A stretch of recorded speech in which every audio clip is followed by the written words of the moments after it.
Life is a lot faster nowadays, Yeah, and compared to back then. yeah, we always want to rush things People now. grow up faster. Like, people don't have time now for the Yeah, important things. well, they don't think they have time. That's it. People always want to rush.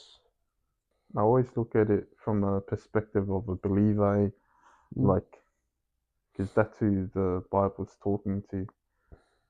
There's times when we're so into the world and the things that please us in the flesh that we don't have enough time for Jesus.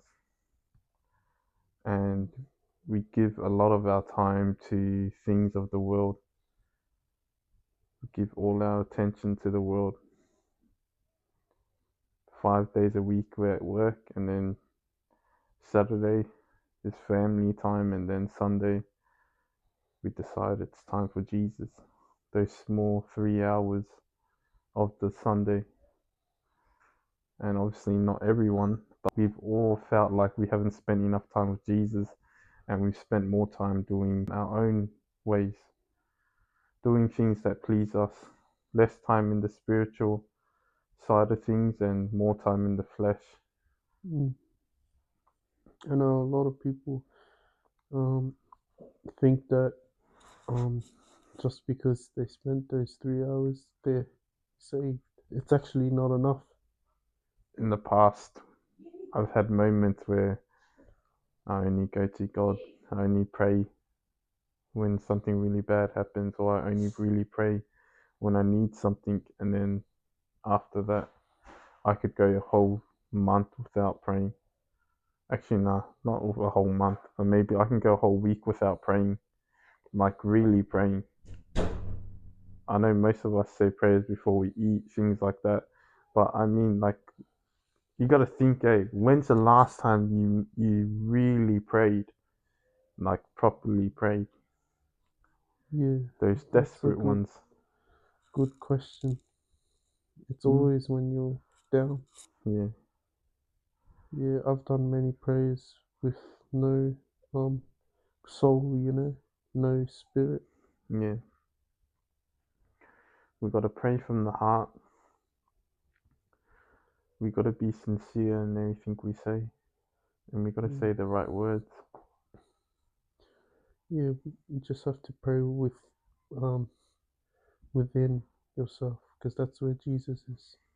Yeah. He's right here in your heart.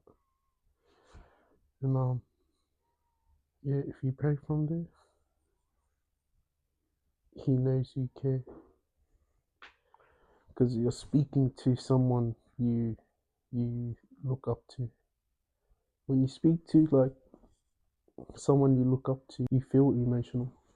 If you have Jesus and you know you're saved and you believe, then you are eternal because Jesus is within you. And we know that the death that we will face physically on this earth is not the end for us believers. That's the beginning of another journey. Like Paul said, he will depart. He didn't say that his time was ending, he said that he was going to depart. That's what he said in Timothy. So he was going somewhere. And that's for us, is like we got to understand, we got to use our time wisely while we're still on this earth. Like, God wants us to serve and work for him. God is the one that chooses the bride. When that time comes, Mm. you can't. There's nothing we can do. But So we just got to prepare ourselves, yeah, we gotta be prepared. Yeah. We Um, should be hanging around people who are Christian. yeah, We should be hanging around our family members. yeah, We should just be staying as close as possible to God, praying. You really got to ask yourself as a Christian how you're using your time valuably. Like, are you actually making the most of your time on this earth? Every aspect of our lives as Christians should be surrendered to God fully. Like, a life with Jesus, a relationship, which is what it is. God requires you to take it serious. Like, as Christians right now, if you aren't taking him serious, you're going to end up like the 10 foolish virgins who didn't have the oils for their lamp. We need to prepare now more than ever.